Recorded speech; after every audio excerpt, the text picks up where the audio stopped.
Bonjour à tous. Dans cette vidéo, nous allons traiter du sujet de la guinguette, qui s'est installée dans notre commune de Saint-Pathu.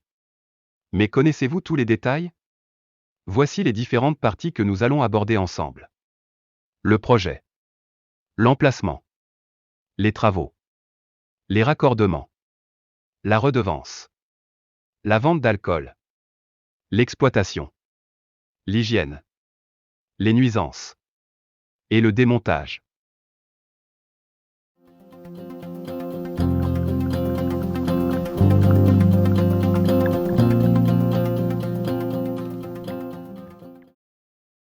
Cette année, nous avons une nouvelle fois la guinguette, qui ouvre ses portes du 1er mai, jusqu'au 31 juillet 2022, soit 3 mois au total.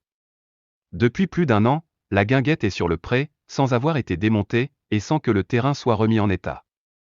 La municipalité aurait dû passer, par une procédure de demande de permis de construire, comme l'indiquent les articles R 421-1 à 12 du Code de l'urbanisme.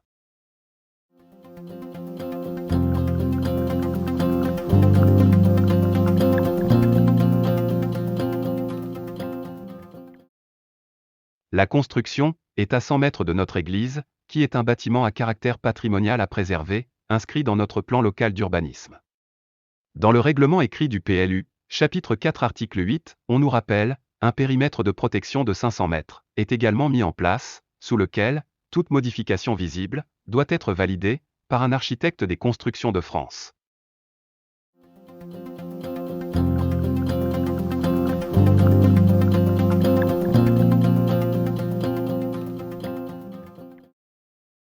La préparation du terrain et l'assemblage du chapiteau a demandé beaucoup d'efforts, de temps, de matériaux. Comme vous pouvez vous en apercevoir, sur la vidéo de présentation, pour le Mac Journal 77 du 19 mai 2021. Mais qui a payé pour tous ces travaux? D'après la convention, l'occupant est chargé du démontage et de la remise en état du terrain. Mais qui va payer, pour tout au final? Depuis le 9 mai 2022, la guinguette est en liquidation judiciaire, avec une interdiction d'exercer.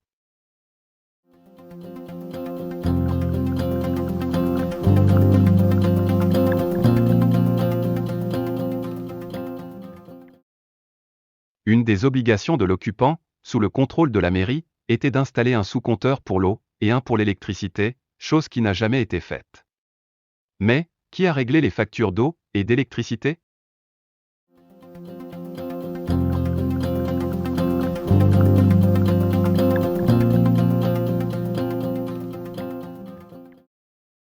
En 2021, le loyer était de 1 000 € par mois, avec un versement de 2% sur le chiffre d'affaires réalisé par la guinguette. Sauf que d'après Monsieur le maire et son adjoint aux finances, aucun chiffre d'affaires n'a été réalisé et donc aucun versement effectué. En 2022, le loyer est de 1 100 € par mois. La surface d'exploitation est de 300 mètres carrés, c'est-à-dire un loyer de 3,67 € du mètre carré.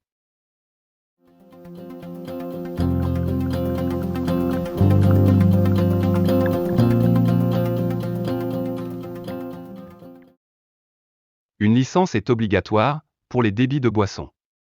Elle est attachée à un lieu d'exploitation spécifique, notion de consommation sur place, à une adresse et une société. L'exploitant d'un débit de boissons, en possession d'une licence régulièrement déclarée, ne peut utiliser cette licence, en dehors de son établissement d'origine, pour l'utiliser sur un autre lieu. Utiliser la même licence, sur deux établissements différents, Dammartin et Saint-Pathu, est sanctionnable, passible de lourdes condamnations, et pour le coup, la destruction de ladite licence. Le nécessaire a-t-il été fait à ce sujet?